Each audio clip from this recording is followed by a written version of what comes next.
But I'm actually here in the Asheville, North Carolina market.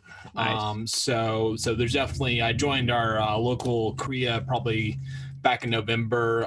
Trying to get into wholesaling and stuff. I'm doing a little bit of drywall marketing, getting some leads and stuff like that in.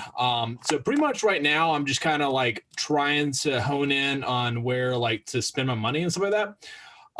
And also like right now, I'm just getting so many people that are just like they're like, I want 400 grand for land that's like, that like at wholesale price, you Yeah. know, you're looking at like maybe 200 grand or like, like property and stuff like that. So like, they're obviously not motivated.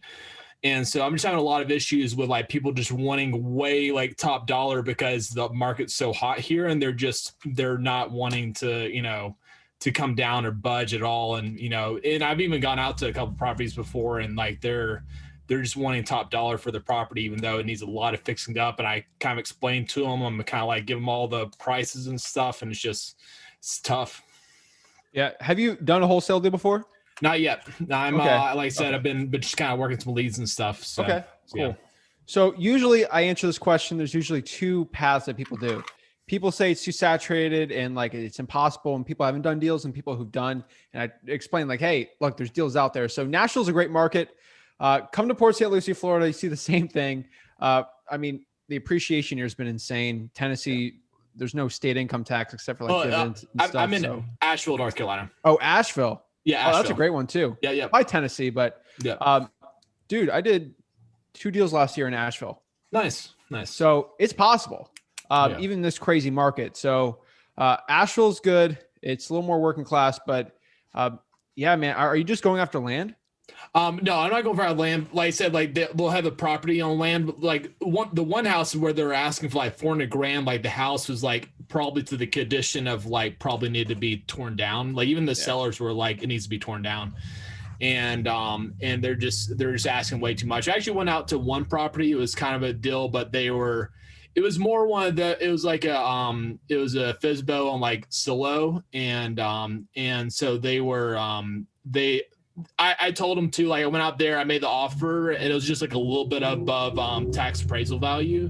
And I was just kind of like honest with them, like, honestly, it's a pretty nice little property. You probably could, get a little bit better than I could, especially someone like coming in buying at retail and stuff like that.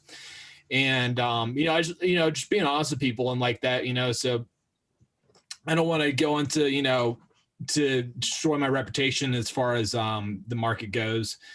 And just gotta take my time with it. But my main thing is just really like I said, like direct mail, like my first couple mailers, they're pretty simple, like little handwritten postcards I'm doing.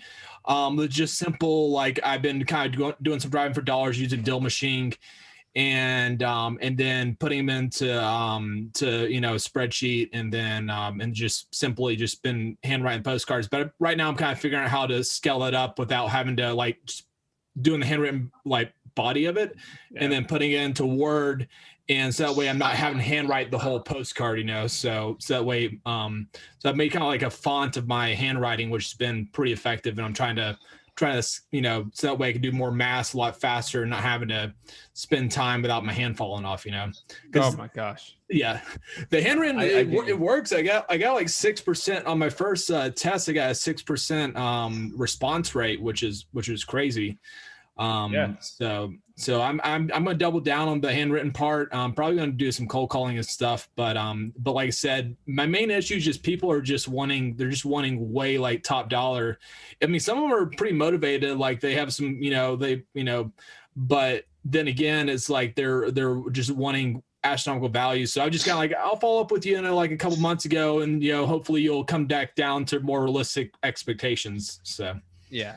So, the number one question I always get if someone keeps wanting top dollar is, first of all, we got to qualify the sellers, but you already know that. Yeah. The number one question I always ask is, you probably heard me say it a million times, but I say, okay, Philip, you want top dollar? That's great. I know a realtor, Don, he's a great realtor. He can go list your property for you. He'll do a great job. He'll give you the most possible. You should go list it with him. Yeah. And then they'll say, but X, Y, and Z. Well, do you want the best price or the ease of a cash sale? Which one do you want? Yep. Yeah, it's like Yeah. That's it. Yep. And like it's like you have like a three things. You have top dollar, you have convenience, and you have speed. Like you can't have all three. Like it's just not possible.